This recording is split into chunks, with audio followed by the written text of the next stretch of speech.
I grew up relatively poor, and the world was not my oyster. It was 100% zip closed in a cement block thrown in a lake. There was no, what do you want to be when you grow up? It was, do you get to grow up? There was no strive for academics or higher anything.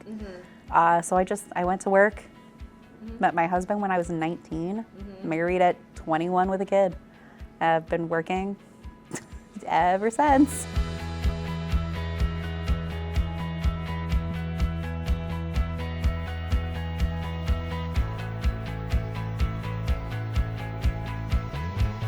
She set up a trust fund for secondary education to where it would be 100% fully funded with whatever we chose to do. But we had to go about it like you would a regular scholarship. We had to put in the work. I had to write an essay. I had to get letters of recommendations, being like, what do you want to study and why?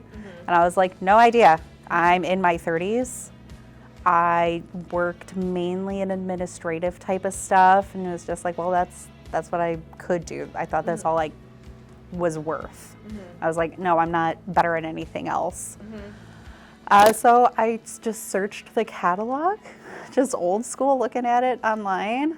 I was like, oh, I don't think I can do like an actual degree. Let's just start with a certification. Like, I don't even know if I can do this.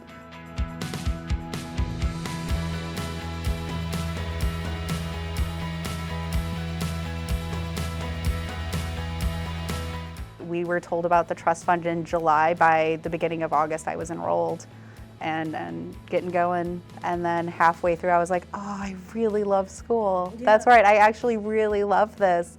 And I have an amazing opportunity to where there aren't those roadblocks anymore, personally or professionally or anything like that, stopping me from doing it.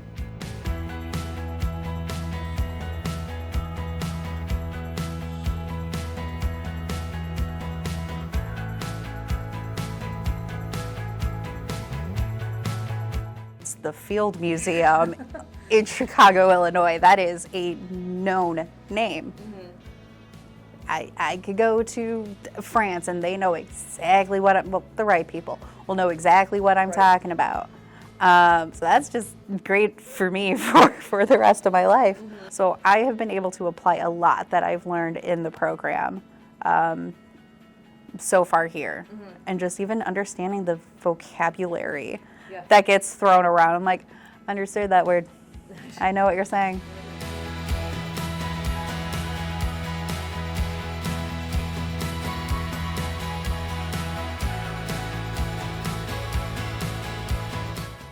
If I want to, hopefully one day go on to get my master's, I'm going to do that because I deserve it.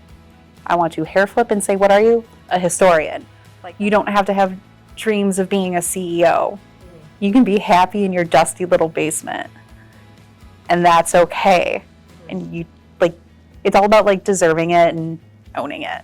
And those are the really big things for me.